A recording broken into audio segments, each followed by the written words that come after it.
শুয়া চান পাখি রে আমার, শুয়া চান পাখি, আমি ডাকিতেছি তুমি ঘুমাইছো নাকি। এত সুন্দর একটা সময়, যেই সময়ের মধ্যে মানুষ, একজন পাষাণ হৃদয়ের মানুষও নিজে নিজে মনে মনে তার অতীতের বা হারিয়ে যাওয়া জিনিসগুলো অনুধাবন করতে থাকে, ভাবতে থাকে, চিন্তা করতে থাকে, অন্যায়ের জন্য মালিকের কাছে ক্ষমা চাইতে থাকে, কারণ এই রাত্রের অনেক গুরুত্ব।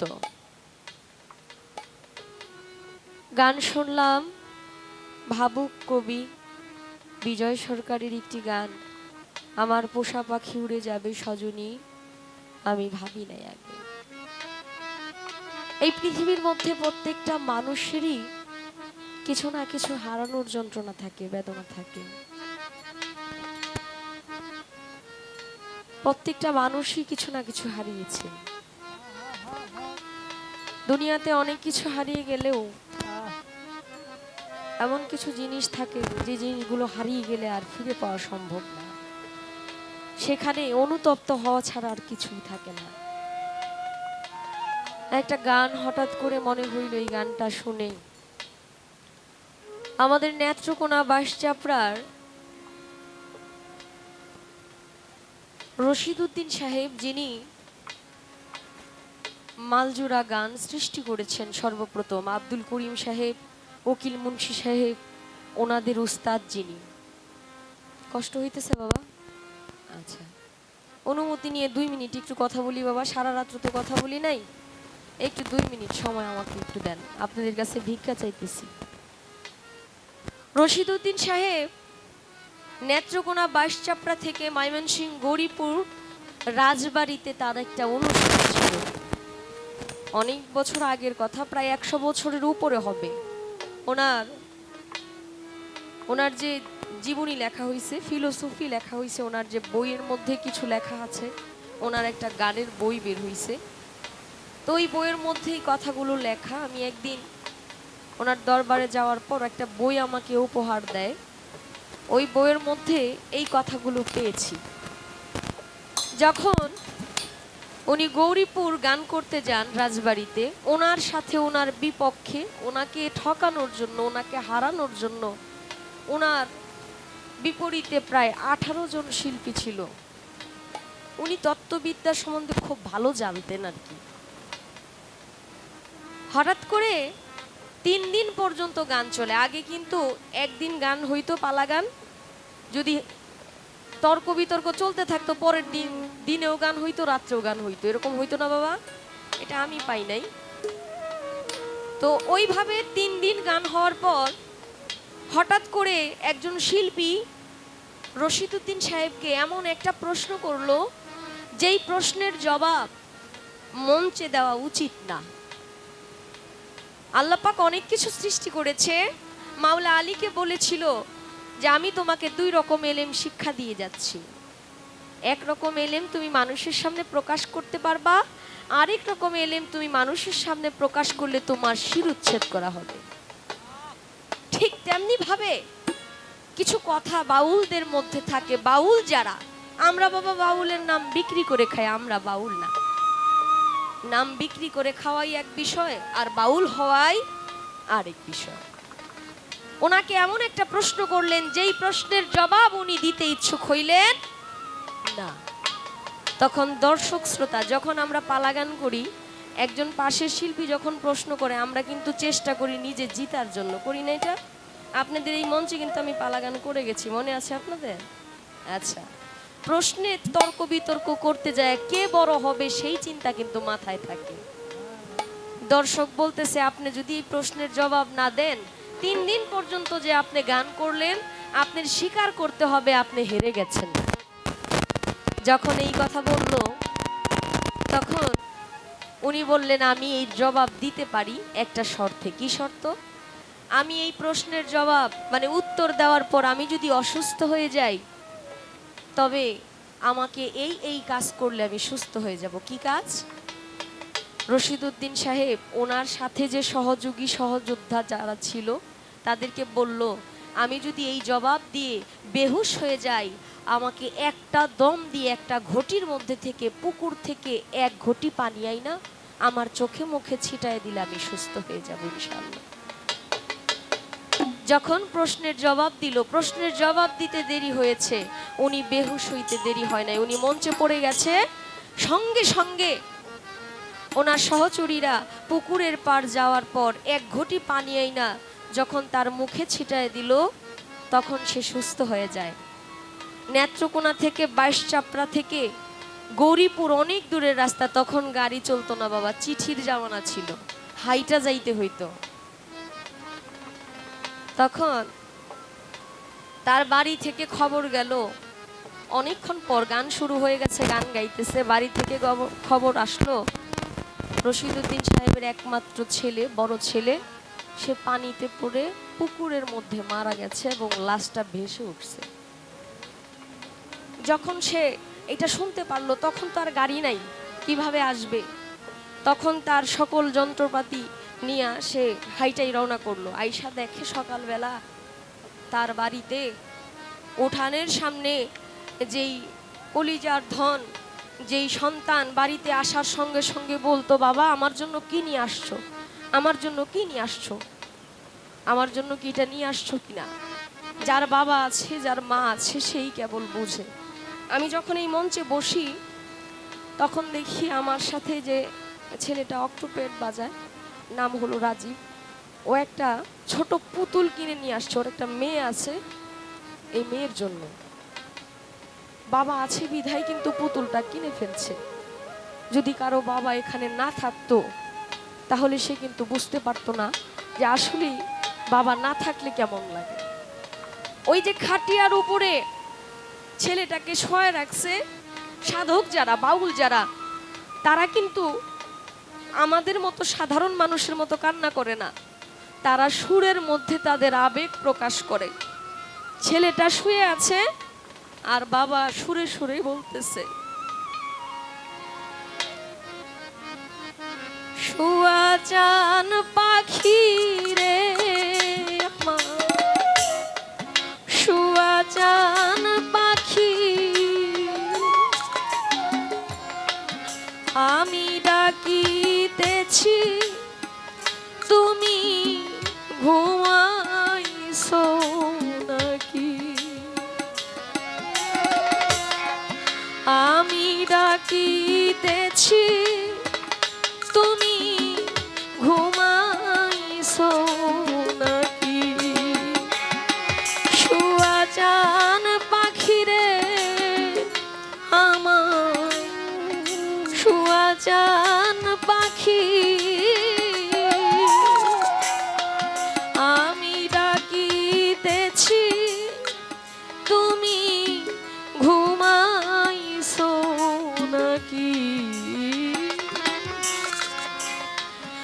আমি ডাকিতেছি তুমি ঘুমাইছো নাকি।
পাখি আমি ডাকিতেছি তুমি ঘুমাইছো নাকি আমি ডাকিতেছি তুমি ঘুমাইছো নাকি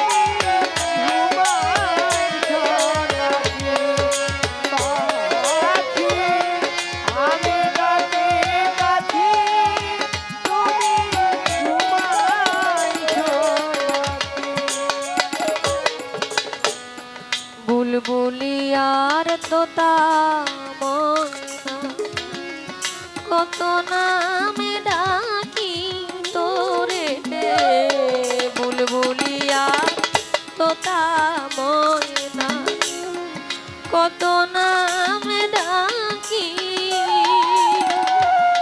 শিকল কেটে চলে গেলে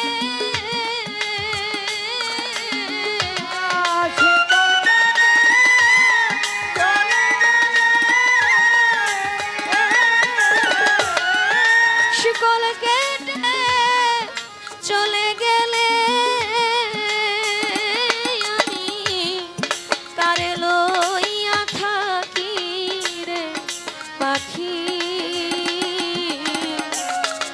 আমি ডাকিতেছি তুমি ঘুমাইছো নাকি আমি ডাকিতেছি তুমি ঘুমাইছো নাকি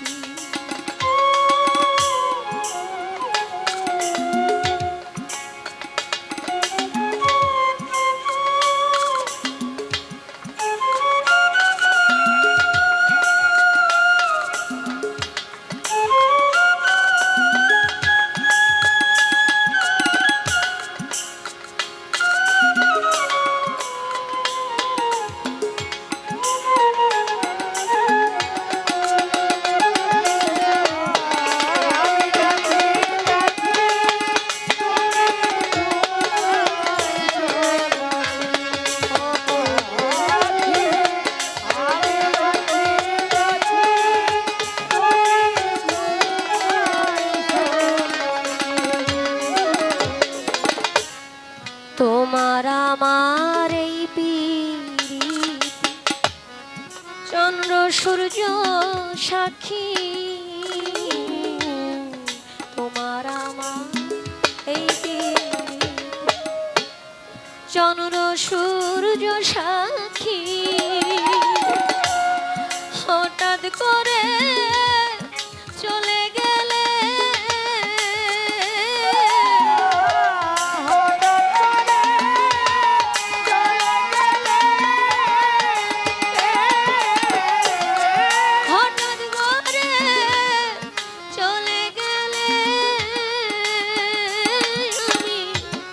বুঝলাম না চালাকি রে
বিশ্বজোড়ায় এই পীড়ি সবই দেখলাম ফাঁকি, বিশ্বজোড়ায় এই পীড়ি সবই দেখলাম ফাঁকি। বাউল কবি রশিদ বলে